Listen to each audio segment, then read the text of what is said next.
Hey, brothers and sisters, this is Isabel, your witch from Cleveland. Today we're going to be talking about my deck, the Karmic cards, because I had a little bit of trouble understanding these and I wanted to share it with you and introduce you to them. They're actually very, very cool. The first thing is with these, you don't mix them up. You don't mix up the different cards. There are houses. Those need to be here. There are planets and signs, okay? So these are to be kept separately from each other. You need one card from each for each reading. On the cards, there are 3 spaces depending on whatever they fall. There's spiritual, mental, and physical. You see the S, P, and M right here. Okay? Now, what you do with these cards, and I'm going to read some of this to you so you get it. Let's see, that is the questions to ask. We'll get to that in a second. Simple questions. How to phrase your question, how to obtain an answer.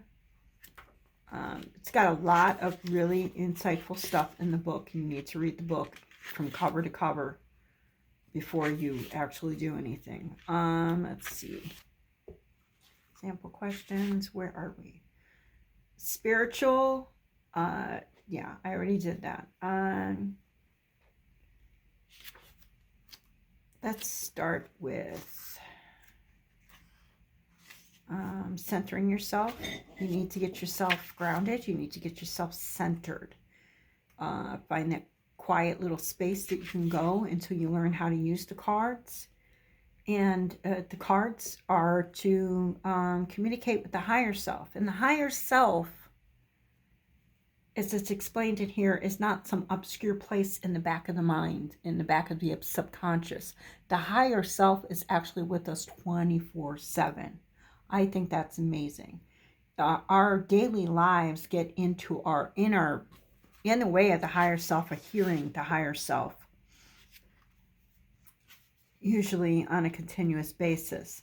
So centering yourself,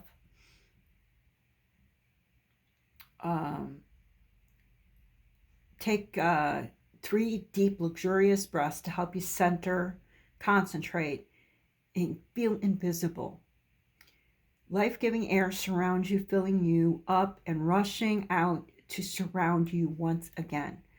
This is like the breathing is bringing in. Every one of us is connected through the air, this invisible force around us that sustains our life.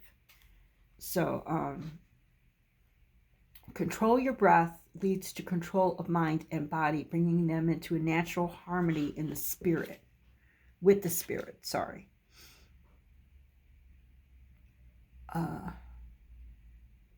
Create an image of a situation that you want to know about. Visualize the situation as like a film or photo or painting, cartoon, whatever you feel is right.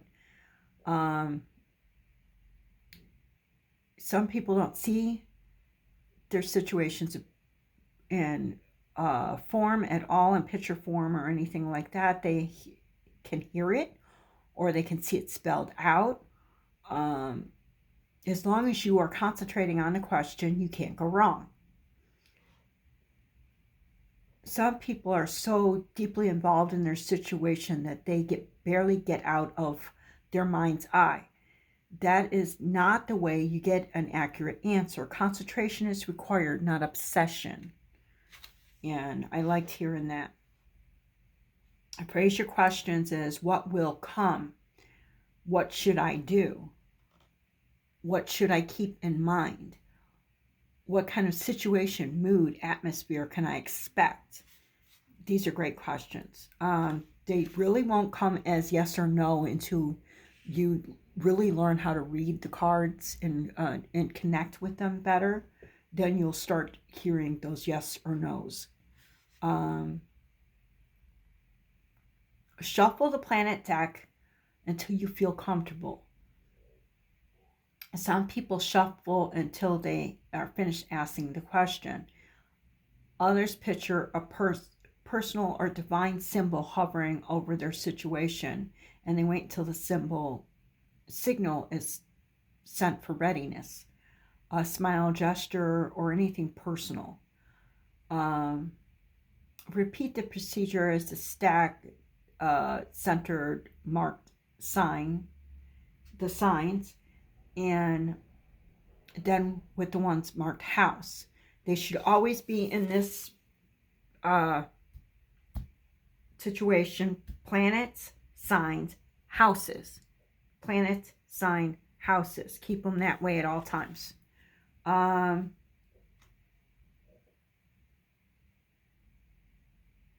I just said that. Let's see. Notice the words on the karma card.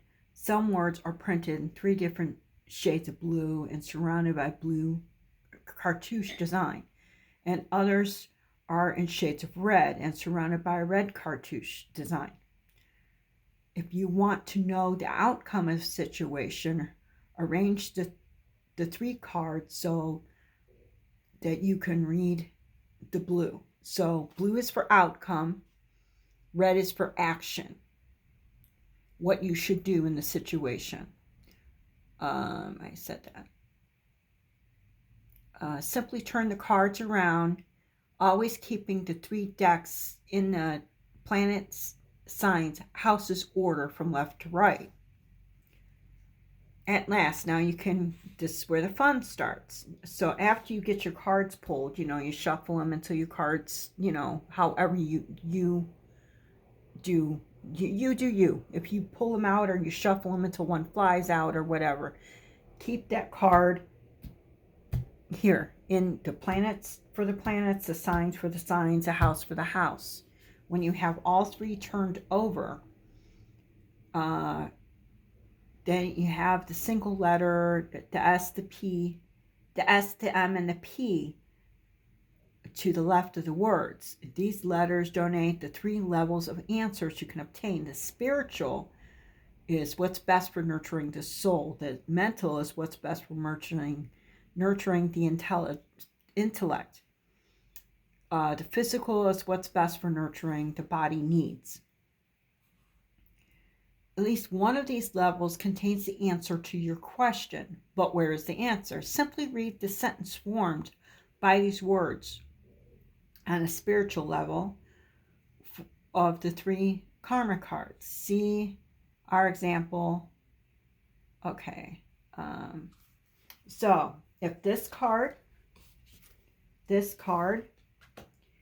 and this card were like this, you're looking for spiritual, which is the nurturing of the soul. Spiritual is the one at the top in the red. It says, cherish your highest ideals, seeking oneness with all there is. Cherish your highest ideals, seeking oneness with all there is. That's the spiritual. If you're seeking answers for intellect, enjoy. Intellect is mental, the M. Enjoy the rules of philanthropy. That's, what is that? Charity? Enjoy the rules of philanthropy. Being charitable. All right, for physical, which is the P, which is nurturing the bodily needs. Charm, art, and beauty are the way to get out of the world and keep your involvement hidden. Okay. So there you have all 3 answers, whichever one is suiting the needs of the question you have. So if the question you have is about mental, if it's about spiritual, or if it's about your physical. If it's about your physical, that's the one you read all the way across, from the planet, the signs, and the house. The planet, the signs, the house. Always keep them in that order. Okay.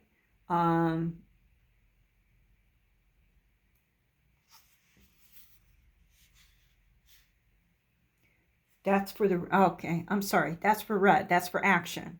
Okay. The blue, on the other hand, is on the other side of the card. You see, I'm turning the cards around. I'm turning the cards around. The blue over here, and the blue is for outcome. So if you're looking for your question is about a spiritual outcome, then the spiritual outcome attract insights to understand your faith. All right, the mental for nurturing intellect. Pleasure from the wisdom of hidden tendencies.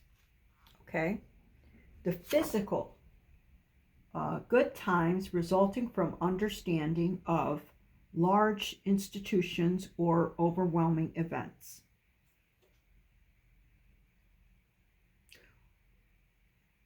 Okay. Okay.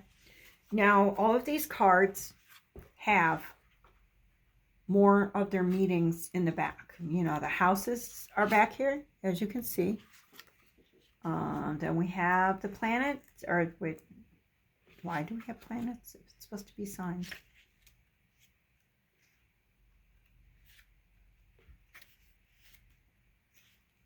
Signs of the zodiac?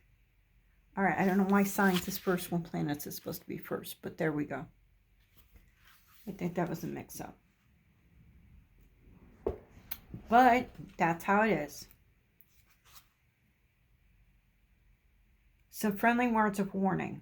When you use the karma cards with a group of people, you will be amazed how often the same answer means something different to practically everyone reading it. Sometimes everybody else but the person who asked the question will understand the answer. It will be obvious that the questioner is refusing to see what is plain to everyone else. A classic case of saying there are none so blind as those who would not see. Be gentle and remember other classic line, there but for the grace of God I go. And for that matter, let those among you without sin cast the first stone. Good advice worth remembering. All right, not preaching, get that. All right, this explains a lot of karma and what karma is about and where that came from. It talks a lot about Sir Edgar Cayce. Talks about Jung.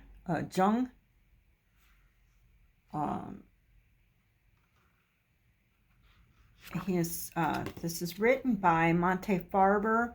He has studied astrology and all of this for decades. He is considered a master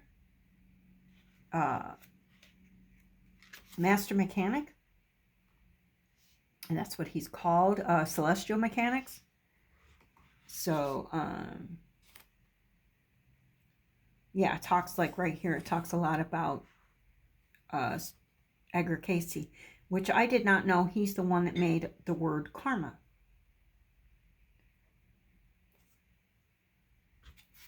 To call, he explains why he chose to call the invention of the word karma cards. Cayce known karma is basically meeting yourself.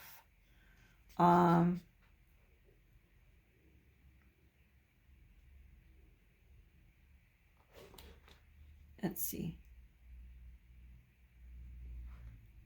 Where does it say that?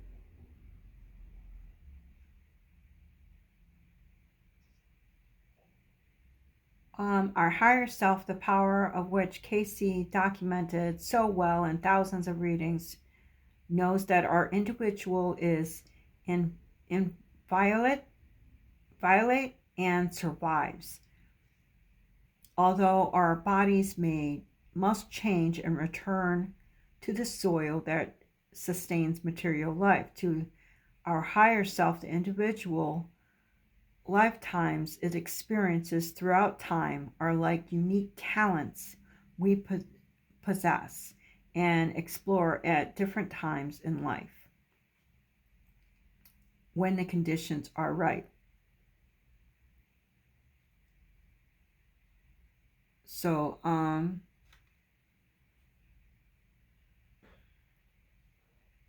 our higher self is their aspect of being. That we are connected to things like the Akashic records and things like that. And a lot more intelligence and a lot more than we realize because we get so mixed up in this world, in the things that we're in. And it kind of blocks us. So this is one way. This and other oracle cards are ways of getting into and in touch with our higher selves, doing our chakra work, doing our aura cleansing, everything, because we have our higher selves with us, like I said earlier, 24/7. And it's not something that's buried deep in the brain or deep in the subconscious. It's right here. It's around us. It's with us. We have it all the time. So it's when you start working with it and learning how to get with it, it tells us things all the time. Gives us messages, things like that. And this is a way for it to do that. And I'm already over the 15-minute limit. I love you guys. And I hope you enjoyed this. Again, this is called Karma Cards. Pick yourself up one. Pick yourself up some. It comes with this great big book with all of this writing, and it explains the whole thing. This hard case box. And there's the code if anybody wants it. I think I got these off of Amazon. And there's 12 cards at each house. Each mini deck here. And give it a try, because I think these are great. I'm glad that I'm learning them. I will be using these in readings a lot from now on. And I will catch you guys another time. Blessed be.